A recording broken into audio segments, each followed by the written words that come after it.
प्रश्न को पढ़ते हैं।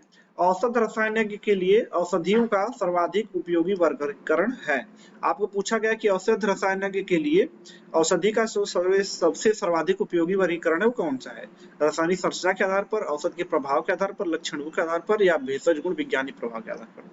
तो इस क्वेश्चन के लिए मुख्य अवधारणा देख लेते हैं।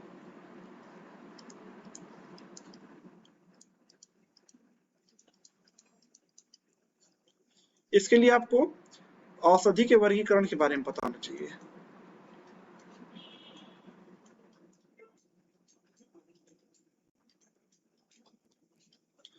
तो जो औषधियों का वर्गीकरण होता है वो 4 भागों में बांटा गया है।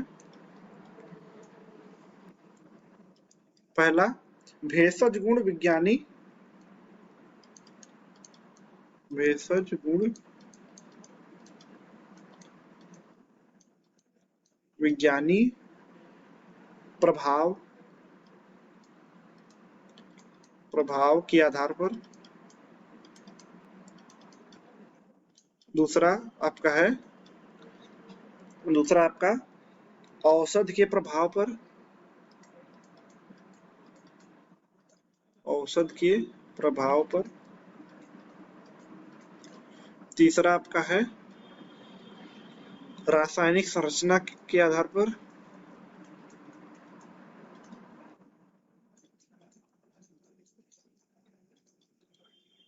संरचना के आधार पर।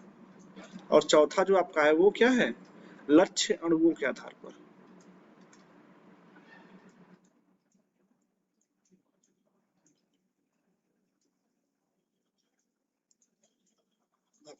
अब अगर इनमें बात करें कि इन सब में वर्गीकरण क्या है, तो भेषज गुण विज्ञानी प्रभाव के आधार पर जब हम औषधि का वर्गीकरण करते हैं तो उसमें हम क्या देखते हैं कि उसमें ये जो औषधि हमारी किस प्रकार की, जैसे पीड़ाहारी हो गई, आपकी प्रतिरोधी हो गई।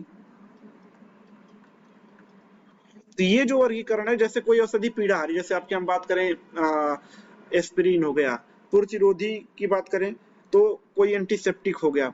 तो ये सब जो ऐसा जो वर्गीकरण है ये भेषज गुण विज्ञानी प्रभाव के आधार पर है। ठीक है, ये जो होता है, ये जो वर्गीकरण होता है ये चिकित्सकों के लिए उपयोगी होता है। इसके लिए उपयोगी होता है चिकित्सकों के लिए। ये चिकित्सकों के लिए क्या होता है? उपयोगी होता है। अगर हम बात करें औषधि के प्रभाव के आधार पर, तो कोई औषधि जो होती है उसका प्रभाव के आधार पर बात करें तो जैसे जो कि हिस्टामिन है, हिस्टामिन जो है तो ये क्या करता है? शरीर में शोध उत्पन्न करता है। तो इसमें हम क्या करते हैं, इसके लिए जो औषधि होगी उसको हम क्या बोलते हैं? प्रतिहिस्टामिन।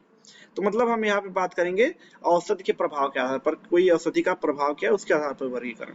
तीसरा जो वर्गीकरण है ये रासायनिक संरचना के आधार पर है। मतलब किसी भी औषधि में कोई कहीं पे सल्फाइड ग्रुप है तो उस औषधि का नाम उस संरचना के आधार पर हम रखेंगे। ठीक है।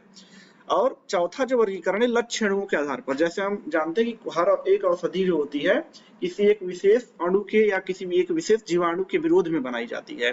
तो इसमें जो वर्गीकरण है, इस वर्गीकरण में हम क्या करते हैं, जैसे कोई भी औषधि होती है वो कार्बोहाइड्रेट के मतलब कार्बोहाइड्रेट लक्ष्य अणु के विरोध में बनाई गई है, लिपिड लक्ष्य अणु के विरोध में बनाई गई है। तो इस प्रकार के वर्गीकरण को हम लक्ष्य अणुओं के आधार पर वर्गीकरण बोलते हैं। ठीक है। तो इसमें ये जो वर्गीकरण होता है ये सबसे अधिक औषध रसायनों के लिए सबसे उपयोगी होता है। औषध रसायन यज्ञों के लिए क्या होता है? सबसे उपयोगी होता है।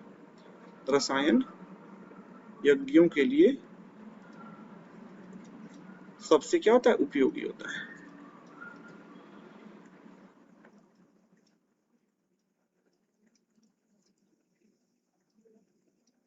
सबसे उपयोगी होता है।